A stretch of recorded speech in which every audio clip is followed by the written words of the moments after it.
ang pera. Ang pera ay mabuti.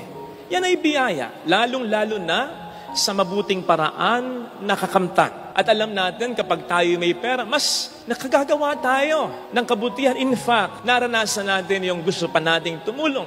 Gusto pa nating magbigay, pero wala tayong kakayanan. Kaya, ang pera o kayamanan ay mabuti.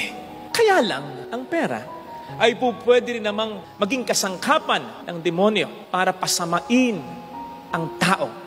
Lalong-lalo na kapag ang tao na ang ginamit ng pera at hindi na ang tao ang gumamit sa pera. Sinong mag-aangkala na ang napakabuting regalo ng Diyos sa tao ay gagawing kasangkapan ni Satanas upang ang tao ay makagawa ng kasalanan. At sapagkat tayo na talaga namang blessing, ay pwede palang maging burden